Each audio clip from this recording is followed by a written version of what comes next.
All right, welcome to day 3 of the cargo trailer build. So what I've done yesterday was we were able to get a lot of these panels off. These two, they're completely unscrewed, but there's a couple of screws from the outside that we're gonna have to back off, like I said yesterday about that one. So we're gonna work on both of these as soon as we get the proper drill bits. And then this over here, all of the screws for these two panels are mostly taken out to prep it. So what we're gonna end up doing is figuring out exactly how this window is put in. And I think what I'm gonna do is remove this bottom panel first and then look up into the window and see how it's connected. And then if it's easy, then I'll take this other panel, the top panel, off. And hopefully the window will just stay in there and I can just slide these panels right out. I've been able to look in there and it kind of seems like that'll be the way to go. We had a light here, so we removed it and labeled the wires, and so we can put it back. And we went ahead and measured what we'll need as far as insulation goes for all of these areas. The insulation, I think what we're gonna do is we're gonna put it between, oh my goodness, that's really hot.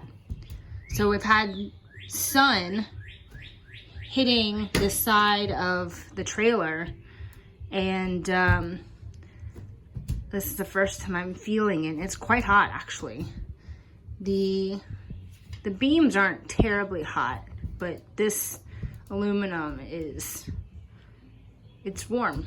I don't really know how warm. I would say maybe 80 degrees or something. It's not terribly warm.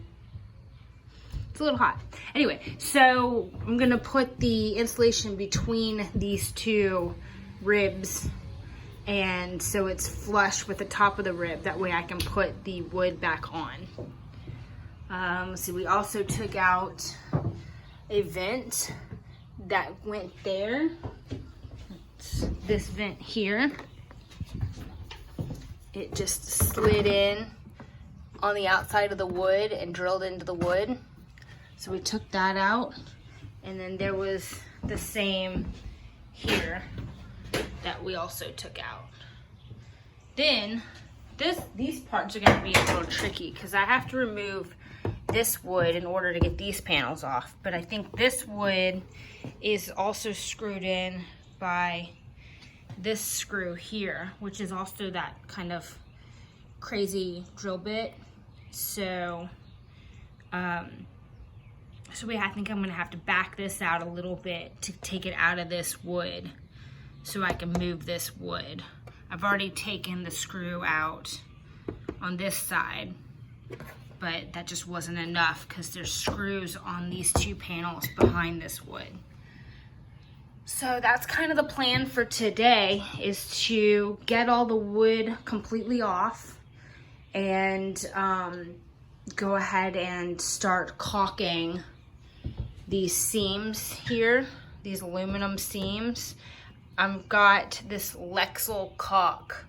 It's like a, gosh, I don't even know if it's polyurethane or silicone. I'll have to look at it again. But it's supposed to be really great. It's supposed to be super flexible and it creates a good seal.